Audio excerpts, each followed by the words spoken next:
வேள்பாரி பகுதி 91. ஒளிவடிவம் சண்முகசுந்தரம். மூவேந்தர்களின் கூட்டுப்படையில் மிக வலிமை கொண்டது குதிரைப்படைதான். அதன் ஆற்றல் அளவிடற்கரியது. திறன் கொண்ட போர்க்குதிரைகள் அலையலையாய் அணிவகுத்து நின்றன. கருங்கை வாணனின் திட்டப்படி பரம்பு படையை நிலைகுலையச் செய்யப் போவது இந்த குதிரைப்படையே. அதற்கு பெருவீரன் உருமன் கொடி தலைமையேற்றிருந்தான். உருமன் கொடியின் கணிப்புப்படி வேந்தர்களின் எண்ணிக்கையோடு ஒப்பிட்டால் 1/20 பங்கு குதிரைகள் கூட பரம்பில் இருக்க வாய்ப்பே இல்லை. எனவே பரம்பு படையை வாரி சுருட்டிவிடும் மனநிலையில்தான் முரசின் ஓசையை கேட்டதும் தாக்குதலுக்கு விரைந்தான் உருமன்கொடி. நேரடி தாக்குதல், திசை திருப்பி தாக்குதல், முன்படையின் சுழற்சிக்கேற்ப பின்படை சுற்றுதல் என குதிரைப்படைக்கு உரிய எண்ணற்ற போர் உத்திகள் இருந்தாலும் அவை எவற்றையும் திட்டமிட வேண்டிய தேவை இல்லை என கருதினான் உருமன்கொடி. வலிமையோடு ஏறி பாயும் தனது படையின் முன் பரம்பு படையால் நிலை கொள்ளவே முடியாது. தன் குதிரைகளின் 3ஆம் அலை பாய்ச்சலில் பரம்பின் குதிரைப்படை முற்றாக நிலைகுலையும் என கணித்தான். போர் என்பது ஆயுதங்களின் வழியே இறுதியாகத்தான் நடக்கிறது. அதற்கு முன் மனதின் பல தளங்களில் அது நிகழ்த்தி பார்க்கப்படுகிறது. எண்ணற்ற வாய்ப்புகளின் வழியே அந்த தாக்குதலை நிகழ்த்தி பார்ப்பவனால்தான் சிறந்த தளபதியாக களத்தில் வினையாற்ற முடிகிறது. எண்ணங்களும் கணிப்புகளும் உத்திகளுமே போரை செயல்படுத்துகின்றன. உருமன் கொடியின் கணிப்பில் ஏகப்பட்ட நம்பிக்கை அவனை உத்திகளின் பால் நேரத்தை செலவழிக்க அனுமதிக்கவில்லை. நேர்கொண்டு தாக்கி அளிக்கும் முறையே போதுமானது என கருதினான். வேந்தர்களின் குதிரைப்படையின் வலிமையை நன்கு அறிவான் வேள்பாரி.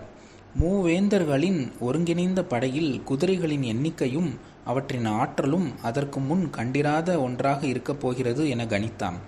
அதனால்தான் பரம்பின் தரப்பில் குதிரைப்படையின் தளபதியாக இரவாதனை நியமித்தான். பரம்பின் தரப்பில் வலிமை மிகுந்த தாக்குதலை நடத்தப்போவது விற்படையே என கணித்தான் கருங்கை வாணன். பரம்பின் தாக்குதலின் கூர்முனை விற்படையில்தான் இருக்கிறது என எண்ணினான். அதனால்தான் மற்ற தளபதிகளின் கட்டுப்பாடில் இருந்ததை விட அதிகமான சேனை வரையர்களை விற்படை தளபதி துடும்பனுக்கு வழங்கினான்.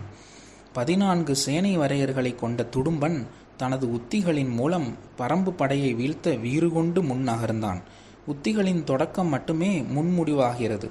அவற்றின் அடுத்தடுத்த கட்டங்களை களத்தின் போக்கே தீர்மானிக்கிறது. முன்னேறி வரும் எதிரிகளின் விற்படையை சந்திக்க காத்திருந்தான் உதிரன். அவனது தலைமையில்தான் பரம்பின் விற்படை ஆயத்த நிலையில் இருந்தது. உதிரனும் நீலனும் பரம்பின் இணையற்ற தளபதிகள். தங்களது தாக்குதலின் மூலம் எதிரிகளை நிலைகுலையச் செய்பவர்கள். வாரிக்கையனும் சோம கிழவனும் முதற் தலைமுறையினர். தேக்கனும் கூழையனும் 2ஆம் தலைமுறையினர். பாரியும் முடியனும் 3ஆம் தலைமுறையினர். உதிரனும் நீலனும் 4ஆம் தலைமுறையினர். இந்த 4 தலைமுறை போர் உத்திகளும் வீரமும் ஆற்றலும் இரு தோள்களிலும் இறங்கி நிற்கும் மா வீரர்களாக நீலனும் உதிரனும் இருந்தனர். ஆனால் நீலன் எதிரிகளால் சிறையெடுக்கப்பட்டுள்ளான். அவனை மீட்கும் வரை பரம்பு வீரன் எவனும் சோர்வடையப் போவதில்லை. கைகளின் அயர்வை எவனும் உணரப்போவதில்லை. உதிரன் அதனினும் கூடுதலாக சினமேறியவனாக இருந்தான். இந்த போரை எதிரிகள் பாரியை வெல்ல நடத்துகின்றனர். ஆனால் பரம்பு வீரர்களை பொறுத்தவரை இந்த போர் நீலனுக்காக நடக்கிறது. பரம்புக்கு அடைக்கலமாக வந்த அகுதையின் குலக்கொடியை ஒருபோதும் பரம்பு இழக்காது. எந்த நிலையிலும் நீலனை மீட்காமல் இந்த போர் முடிவுக்கு வராது. எதிரில் நிற்பது எண்ணிக்கையில் கணக்கிட வேண்டிய படையன்று, கொன்று முடிக்க வேண்டிய படை என்பது மட்டுமே உதிரனுக்கு தெரிந்தது. அதற்காக மலை மக்களின் மாபெரும் ஆயுதமான வில்லை ஏந்தி நின்றது உதிரனின் விற்படை. போர் தொடங்க முரசு முழங்கிய போது காற்றை கிழித்து எகிரின அம்புகள். வேந்தர் படையின் பெரு வீரர்கள் குவிந்து கிடப்பது வாட்படையில்தான். கவசம் பூண்டு கேடயம் தாங்கி வாளேந்தி நிற்கும் வீரன் ஒருவன் பல்லாண்டு கால பயிற்சிக்கு பிறகுதான் போர்க்களத்துக்கு வந்து நிற்கிறான். நிலைப்படையில் இல்லாமல் அவ்வப்போது திரட்டப்படும் வீரர்கள் யாரும் வாட்படையில் இணைத்து கொள்ளப்படுவதில்லை. வாட்போர் எளிய பயிற்சியால் கைகூடுவதில்லை. எல்லா காலங்களிலும் நிலைப்படையில் நின்று செயலாற்றும் வீரர்களால் மட்டுமே போர்க்களத்தில் தன்முனைப்போடு வாள் சுழற்ற முடியும். மூவேந்தர்களின் நிலைப்படைகள் அனைத்தும் ஒன்றிணையும் போது வாள் உயர்த்தி நிற்கும் வீரர்கள் பெரும் எண்ணிக்கை கொண்டிருந்தனர். கருங்கை வாணனை மகா சாமந்தனாக கொண்ட இந்த பெரும் படையின் உயிர் நாடியான பகுதியாக வாட்படை விளங்குகிறது. எவ்வளவு கடினமான சூழலிலும் எதிரிகளின் படையை பிளந்து முன் நகர்வதில் வாள்படைக்கு இணை சொல்ல முடியாது. அந்த பெரும் படைக்கு சாகலைவன் தலைமையேற்றான். பரம்பின் தரப்பில் வாள்படைக்கு தலைமை தாங்கியவன் தேக்கன். அவன்தான் எதிரியின் வலிமை மிகுந்த பகுதியை எதிர்கொள்ளப் போகிறவன். அவனிடம்தான் களத்தில் கடைபிடிக்க வேண்டிய உத்திகள் பற்றி நீண்ட நேரம் உரையாடினான் வேள்பாரி. வாட்படை களத்தின் நடுப்பகுதியில் நிலை கொண்டிருந்தது. அதுவே தங்களுக்கு எல்லா வகையிலும் வாய்ப்பானது என கருதினான் கருங்கை வாணன். பரம்பின் படையை நடுவில் பிளந்து உள் நுழையும் போது மொத்த கட்டுக்கோப்பும் விரைவாக குலைந்து சரியும் என மதிப்பிட்டான். அவனது கணிப்பை செயல்படுத்த வாளை சுழற்றி முன்னேறினான் சாகலைவன். வேந்தர்களின் தேர்ப்படைக்கு நகரி வீரன் தலைமையேற்று நின்றிருந்த போது அதை எதிர்கொள்ள பரம்பின் தரப்பில் கூழையன் நின்றிருந்தான். தளபதி உச்சங்காரியின் தலைமையில் வேந்தர்களின் யானைப்படை நின்றிருந்தது. ஆனால் பரம்பின் தரப்பில் யானைகள் எவையும் இதுவரை களத்திற்கு வந்து சேரவில்லை. திசைவேளரின் கை அசையும் போர் முரசின் அதிர்வும் வீரர்களின் பேரோசையுமாக போர் தொடங்கிய போது கருங்கைவாணனின் கண்கள் முன்கள நிகழ்வுகளை கூர்ந்து கவனித்து கொண்டிருந்தன. அவன் தனது பெரும் படையை 3ஆக பகுத்திருந்தான். முதல் நிலைப்படை சீறி பாய்ந்து தாக்குதலை தொடங்கியது. தனது படையின் 1/3 பகுதியை மட்டுமே முதல் நிலையில் நிறுத்தியிருந்தான். 2ஆம் நிலை படை தேவைப்பட்டால் களம் இறங்க ஆயத்தமாக இருந்தது. 3ஆம் நிலைப்படை எந்த வகையிலும் களம் இறங்கும் சூழல் வராது என கணித்திருந்தான் கருங்கைவாணன். முதல் நிலைப்படையின் நடுவில் நின்றிருந்தான் கருங்கைவாணன். 2ஆம் நிலைப்படையின் இறுதியில் சோழவேளனும் பொதிய விற்பனும் உதியஞ்சேரலும் நின்றிருந்தனர். அவர்களை அடுத்துதான் 3ஆம் நிலைப்படை நின்றது. அதை கடந்தே மூஞ்சல் இருந்தது. மூஞ்சலுக்குள் தான் குலசேகர பாண்டியன் இருந்தார். அவருக்கு அருகில் உள்ள கூடாரம் ஒன்றில் நீலன் கட்டப்பட்டு கிடந்தான். போர்க்களத்தின் தலைமை தளபதி தாக்குதலின் முகப்பில் நின்றால் அவனால் படையை வழிநடத்த முடியாது. ஆனால் தாக்குதலின் முகப்பில் தனது படை வெளிப்படுத்தும் ஆற்றலை உணர்ந்தவனாக இருக்க வேண்டும். அதற்கு தகுந்தே போர்க்களத்தில் தளபதி இருக்க வேண்டிய இடம் தீர்மானமாகிறது. கருங்கைவாணன் தனது வாழ்வின் பெரும்பகுதியை போர்க்களத்தில் கழித்தவன். களத்தாக்குதலின் தன்மையையும் வேகத்தையும் அவனால் ஓசை கொண்டே மதிப்பிட முடியும். தளபதியின் வலிமை படையை கொண்டு செலுத்துவதில் இருப்பதாக ஒரு காலத்தில் நம்பப்பட்டது. ஆனால் களப்போர் என்பது வீரமும் ஏமாற்றும் கலந்த ஒரு கலவை. தாக்குவதும் திரும்புவதும் பின்வாங்குவதும் சம முக்கியத்துவம் உள்ள செயல்பாடுகளே. ஆனால் இவையெல்லாம் சரியான ஒருவனின் கணிப்பில் வழியே நடந்தால் மட்டுமே அந்த படை வெற்றியை கொய்ய முடியும். கருங்கைவாணன் வேறு எந்த ஒரு தளபதியையும் விட நீண்ட போர் அனுபவம் கொண்டவனாக இருந்தான். இதுவரை எந்த ஒரு மனிதனின் உத்தரவுக்கும் இவ்வளவு எண்ணிக்கையிலான படை வீரர்கள் கீழ்ப்பணிந்து நின்றது கிடையாது. முதன் முறையாக அந்த பெரும் வாய்ப்பு கருங்கைவாணனுக்கு கிட்டியுள்ளது. முப்பெரும் பேரரசர்கள் தன்னோடு போர்க்களத்தில் வாளேந்து நிற்கின்றனர். அனைத்தையும் உணர்ந்தாலும் எதன் பொருட்டும் கவனத்தை சிதறவிடாமல் முன்களத்தில் நிகழும் ஆயுதங்களின் உரசல் ஓசையை மதிப்பிடுவதிலேயே கவனமாக இருந்தான் கருங்கைவாணன். குளவன் திட்டின் மீது இருந்து போரை பார்த்து கொண்டிருந்தான் வேள்பாரி. பள்ளத்தாக்கு ஒன்றில் வெகு தொலைவிலிருந்து மரஞ்செடி கொடிகளை அசைத்து வரும் காற்று செங்குத்தாய் நிற்கும் கரும்பாறையின் மீது மோதுவதைப் போல நீண்டு நகர்ந்து வரும் வேந்தர் படை பரம்பு படையோடு மோதியது.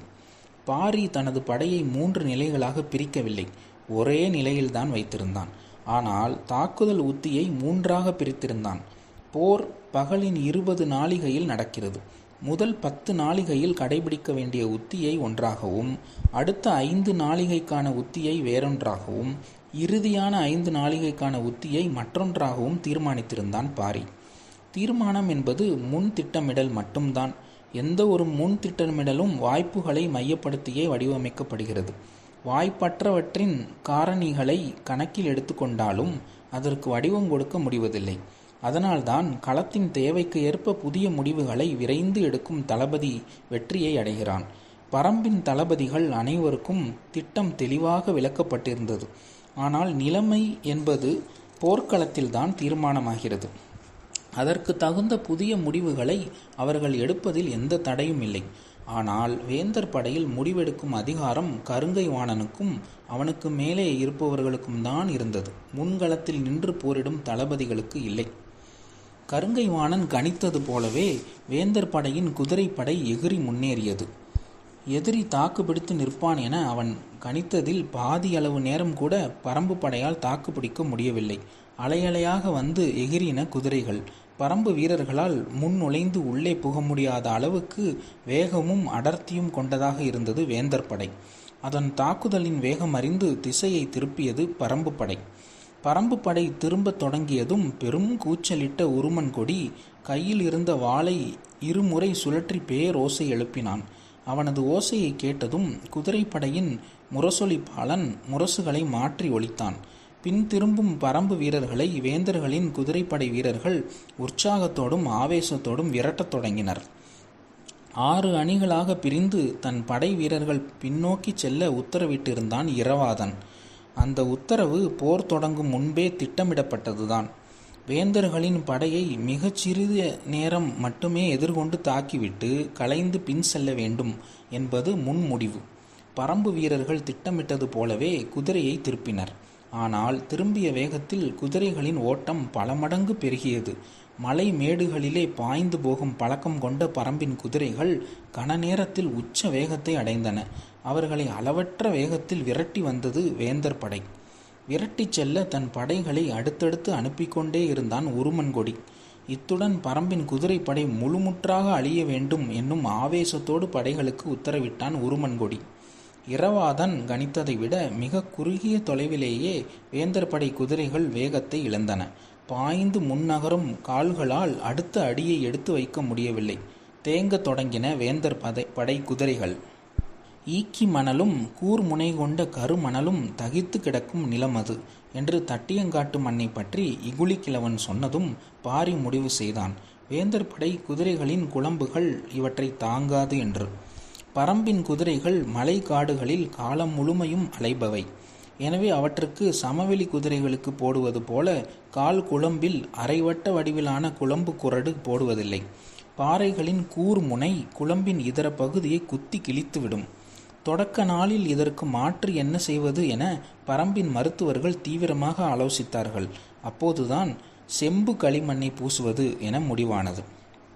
செம்பு களிமண்ணை பாத குளம்பு முழுவதும் பூசினால் அது ஆமையின் ஓட்டை திருப்பி போட்டது போல குளம்பின் மேல் முழுமையாக உட்கார்ந்து கொள்ளும். பாறை வெடிப்புகளிலும் கூர்முனை கல்லிலும் நடந்தாலும் தாவினாலும் குளம்புக்கு ஒன்றும் ஆகாது. எல்லா வகையான கவசமுமாக அது இருக்கும். அன்றிலிருந்து பரம்பின் குதிரைகள் அனைத்துக்கும் செம்பு களிமண்ணே குளம்பு பூச்சாக பூசப்படுகிறது. ஆனால் சமவெளி குதிரைகளுக்கு இரும்பாலான அரைவட்ட வடிவிலான குளம்பு குரடுதான் அடிக்கப்படும். குளம்பின் நடுப்பகுதி எதுவும் அடிக்கப்படாமல் தன் இயல்பிலேயே இருக்கும். போர் குதிரைகள் வீரனை சுமந்தபடி பாய்ந்து முன்னத்தி கால்களை ஊன்றும் போது நிலத்தின் தன்மைக்கு ஏற்ப குளம்பின் கால் பகுதி முதல் முக்கால் பகுதி வரை மண்ணுக்குள் புதைந்து மேலெழும். இது ஈக்கி மணலும் கருமணலும் நிரம்பியுள்ள நிலத்தில் குதிரைகளை என்ன வகையில் பாதிக்கும் என்பது எளிதாக கணிக்கக்கூடிய ஒன்றாகத்தான் இருந்தது. அதனால்தான் குதிரைப்படையின் தளபதியாக எப்போதும் செயல்படும் கூழையனை தேர்ப்படைக்கு நியமித்துவிட்டு இரவாதனை குதிரைப்படையின் தளபதியாக அனுப்பி வைத்தான் பாரி. வேந்தர்களின் வலிமை மிகுந்த படையான குதிரைப்படையை எவ்வளவு வேகமாக குறைக்கிறோமோ அவ்வளவு வேகமாக வெற்றியை நெருங்க முடியும். எனவே குதிரைப்படையை சூறைக்காற்றின் வேகத்தில் அழித்து ஒழிக்கும் உத்தியை கடைபிடிப்பது என முடிவெடுத்தான் வேள்பாரி. அதற்கு பொருத்தமானவன் இரவாதனே. அவனது வாள் வீச்சின் வேகம் யாராலும் எதிர்கொள்ள முடியாதது. சூலூர் வீரர்களின் படை தொகுப்பு முழுமையும் இரவாதனின் கீழே அணிவகுக்கச் செய்து மொத்த குதிரை படையையும் அவனிடமே ஒப்படைத்தான் பாரி. பரம்பு வீரர்களை விரட்டி வந்த வேந்தர்களின் குதிரைப்படை பாய முடியாமல் தேங்க தொடங்கியது. மேலே அமர்ந்திருந்த வீரர்கள் அந்த குதிரைகளை அடித்து ஓட்ட முனையும் போது முன்காலை தூக்கி வைக்க முடியாமல் அவை திணறின. இரவாதனும் அவன் தோழர்களும் கணித்த இடத்தை விட சற்று முன்னதாகவே வேந்தர்களின் குதிரைப்படை தேங்க தொடங்கியதும் அவர்களை நோக்கி தங்களின் குதிரைகளை திருப்பிய பரம்பு வீரர்கள் குதிரைகளின் கடிவாளங்களை சுண்டி இழுத்தனர். எதிரிகள் தங்களை நோக்கி வருவது அறிந்து வேந்தர்படை வீரர்கள் தங்களின் குதிரைகளை வேக வேகமாக இயக்க முற்படும் போது மின்னல் வேகத்தில் வந்த வாட்களால் தலைகள் சரிந்து கொண்டிருந்தன. இயங்க முடியாத குதிரைகளின் மேலிருந்து திணறிய வீரர்கள் அடுத்தடுத்த கணங்களில் குதிரையிலிருந்து சரிந்தனர். விரட்டி சென்ற தங்களின் குதிரைப்படை எதிரியை முழுமுற்றாக அழித்து திரும்பும் என எதிர்பார்த்திருந்தான் உருமன்கொடி. சிறிது நேரத்திலேயே பரம்பின் கொடி ஏந்திய குதிரை வீரன்தான் முன்னோக்கி பாய்ந்து வந்து கொண்டிருந்தான். உருமன்கொடிக்கு ஒரு கணம் எதுவும் புரியவில்லை. 12 சேனை முதலியை கொண்ட முதற் படைப்பிரிவு எங்கே போனது, ஏன் யாரும் மிஞ்சவில்லை என சிந்திக்கும் முன் அடுத்த சேனை வரையனின் தலைமையிலான 12 படைப்பிரிவுகளும் அடுக்கடுக்காக தாவி பாய்ந்து முன்னேறின. இரவாதன் குழு மோதல் போக்கை சற்றே வெளிப்படுத்திவிட்டு குதிரைகளை மீண்டும் பின்னோக்கி திருப்பியது. தங்களின் முதல் பிரிவை அளித்த எதிரிகளை பழிதீர்க்கும் எண்ணத்தில் வேந்தர்களின் படை வீரர்கள் குதிரைகளை விரட்டி வந்தனர். ஈக்கி மணல் குதிரைகளின் குளம்புகளை கிழித்து உள்ளிறங்கும் போது பரம்பின் வாட்கள் அதைவிட ஆழமாக வீரர்களின் உடலுக்குள் இறங்கிக் கொண்டிருந்தன. குதிரை படையை அடுத்தடுத்து விரைவுபடுத்த ஆயத்தமாக இருந்தான் உருமன்கொடி. விற்படை தளபதி உதிரனின் உத்தரவுப்படி முதல் நிலை தாக்குதலில் அளவில் சிறுத்த அம்புகளையே பயன்படுத்தினர் வீரர்கள். நான்களின் விசை கூட்டிக் கொடுக்க அடுத்தடுத்து வெவ்வேறு நிலை அம்புகளை பயன்படுத்தினர். பரம்பு வீரர்கள் தொடுக்கும் அம்புகள் எதிரிகளின் மீது ஈட்டியைப் போல பாய்ந்தன. அவற்றின் வேகமும் வலிமையும் ஒப்பிட முடியாததாக இருந்தது. எதிரிகளை தங்களின் அம்புகளால் வலிமையோடு தாக்க தேவையான தொலைவுக்கு முன் செல்ல வேந்தர் படையால் முடியவில்லை. ஏனென்றால் அதைவிட 1 பங்கு அதிகமான தொலைவில் இருந்தே பரம்பு வீரர்களால் வலிமையான தாக்குதலை தொடுக்க முடிந்தது. பரம்பு வீரர்கள் எய்யும் அம்புகள் சீறி பாய்ந்த வண்ணம் இருக்க, வேந்தர் படையின் அம்புகள் பலவும் பாதிப்பு ஏதுமின்றி பணிந்து கொண்டிருந்தன. உதிரன் தனது படைக்கு கொடுத்த உத்தரவு வலிமை குறைந்த அம்புகளை மட்டுமே தொடக்க நிலையில் பயன்படுத்த வேண்டும் என்பதுதான். துடும்பன் இதை எதிர்பார்த்துதான் இருந்தான். பரம்பு வீரர்களை விற்போரில் வீழ்த்த முடியாது என அவனுக்கு நன்கு தெரியும். அவர்களின் தாக்குதல் மற்ற படைப்பிரிவின் பக்கம் போய்விடாமல் தங்களை நோக்கியே இருக்குமாறு பார்த்து கொள்வதுதான் துடும்பனுக்கு கருங்கை வாணனின் உத்தரவு. எனவே தாக்கியவாறு முன்னகரும் பரம்பு படையை சமாளித்தபடி சற்றே பின்வாங்கி கொண்டிருந்தான் துடும்பன். வேந்தர்களின் வாட்படை முன்னோக்கி நகர்ந்து கொண்டிருந்தது. தேக்கன் தலைமையிலான பரம்பு படை முன்வகுத்த திட்டத்தின்படி பின் நகர்வதற்கான உத்தியையே பின்பற்றின. சாகலைவன் உற்சாக பெருக்கில் தனது படையை முன்னகர்த்தி கொண்டிருந்தான். தேர்ப்படையின் தளபதி நகரி வீரனுக்கு தனக்கு முன்னால் நிற்பதை ஒரு படை என கருதவே மனமில்லை. தாக்குதலுக்கான வடிவத்தில் வலிமை மிகுந்த தேர்கள் வரிசை வரிசையாக முன்னகர்ந்து கொண்டிருந்தன. ஆனால் பரம்பின் தரப்பில் நின்றவற்றை தேர் என்றே வகைப்படுத்த முடியாது என தோன்றியது. உளவு வண்டிகளை போர் தேர்களாக மாற்றி எடுத்து வந்துள்ளனர் என கருதினான். வலிமையற்ற அவற்றின் தன்மை பார்வையிலேயே தெரிந்தது. தேரின் மீது நிற்கும் வீரன்தான் மற்ற அனைத்து படை வீரர்களையும் விட திறன்மிக்கவனாக இருக்க வேண்டும். வில், வாள், வேல் ஆகிய 3 ஆயுதங்களையும் கையாள தெரிந்த பெரு வீரன் மட்டுமே தேரின் மீது நின்று போரிட முடியும். அதைவிட முக்கியம், போரிடும் வீரனுக்கும் தேரை ஓட்டும் வளவனுக்கும் இருக்க வேண்டிய ஒத்திசைவு.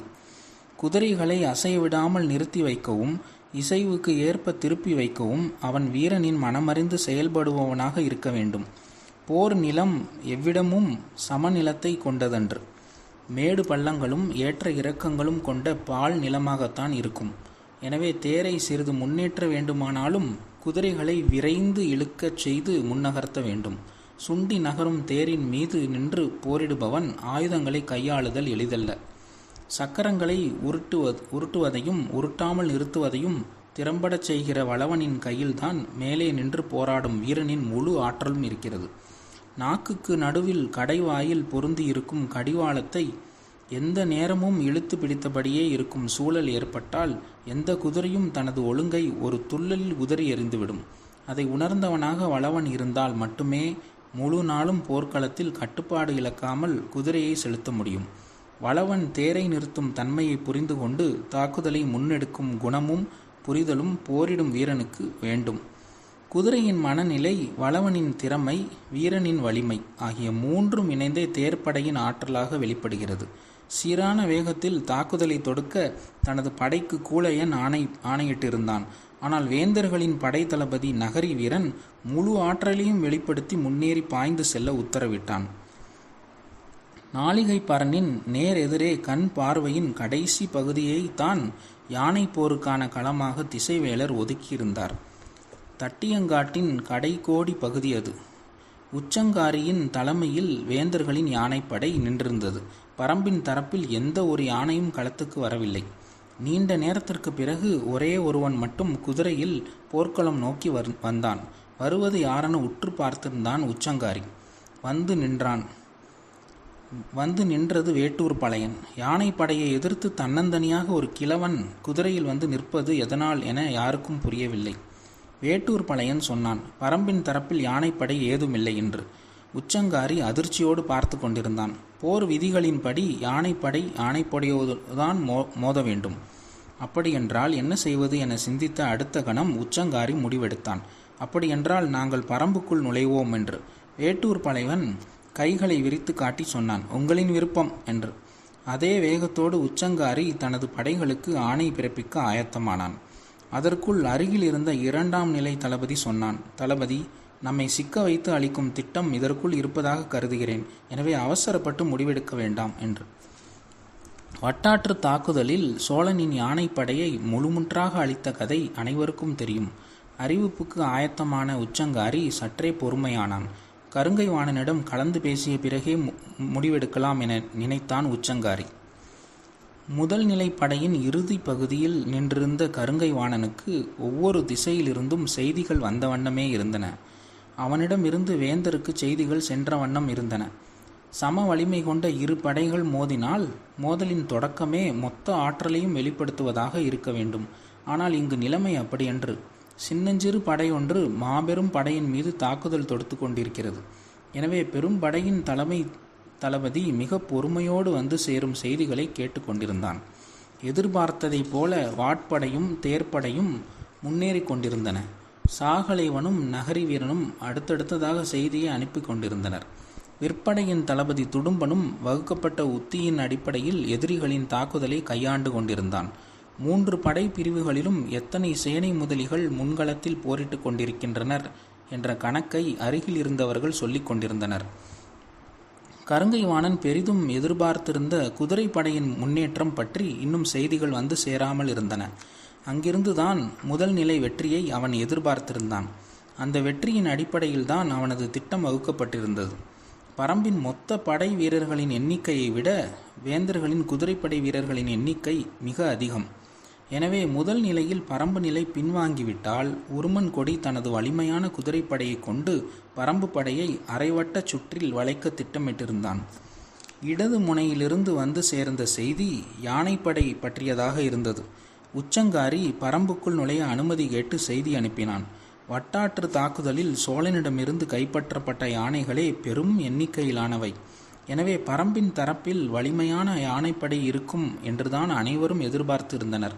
ஆனால் தங்களிடம் யானைப்படை இல்லை என்று எதிரிகள் சொல்வது போர் தந்திரமின்றி வேறொன்றும் இல்லை என்பது தெளிவாக தெரிந்தது. அவர்களின் திட்டத்தில் நாம் போய் சிக்கிக்கொள்ளக்கூடாது. எனவே பரம்புக்குள் போய் தாக்கும் நடவடிக்கை வேண்டாம். அடுத்து என்ன செய்வது என்பதை உத்தரவு கிடைத்த பிறகு நிறைவேற்றுக என்று கூறினான் கருங்கை வாணன். இந்த செய்தி போய்க் கொண்டிருக்கும் போதுதான் குதிரைப்படை தளபதி உருமன் கொடி அனுப்பிய செய்தி வந்து சேர்ந்தது. ஒரு சேனை வரையனும் 16 சேனை முதலிகளும் நமது தரப்பில் இறந்துள்ளனர் என்றான் அவன். ஒரு கணம் திணறி போனான் கருங்கை வாணன். முற்பகலுக்குள் பரம்பு படையை அழித்தொழிக்கும் வலிமை கொண்டது என எதிர்பார்க்கப்பட்ட குதிரைப்படையிலிருந்து வந்துள்ள முதற் செய்தி எந்த வகையிலும் நம்ப முடியாததாக இருந்தது. உருமன் கொடியை நோக்கி விரையலாமா என நினைத்து கொண்டிருந்த போதுதான் காரமலையின் மேதிலிருந்து காரிக்கொம்பு ஊதும் ஓசை கேட்டது. ஓசை வந்த திசை நோக்கி திரும்பி பார்த்தான் கருங்கை வாணன். பாரியின் திட்டப்படி முதல் 10 நாளிகை முடிவடைந்ததை குறிக்கும் காரிக்கொம்பு ஓசைதான் அது. பகுதி 91 முற்றும். அன்பன் சண்முகசுந்தரம்.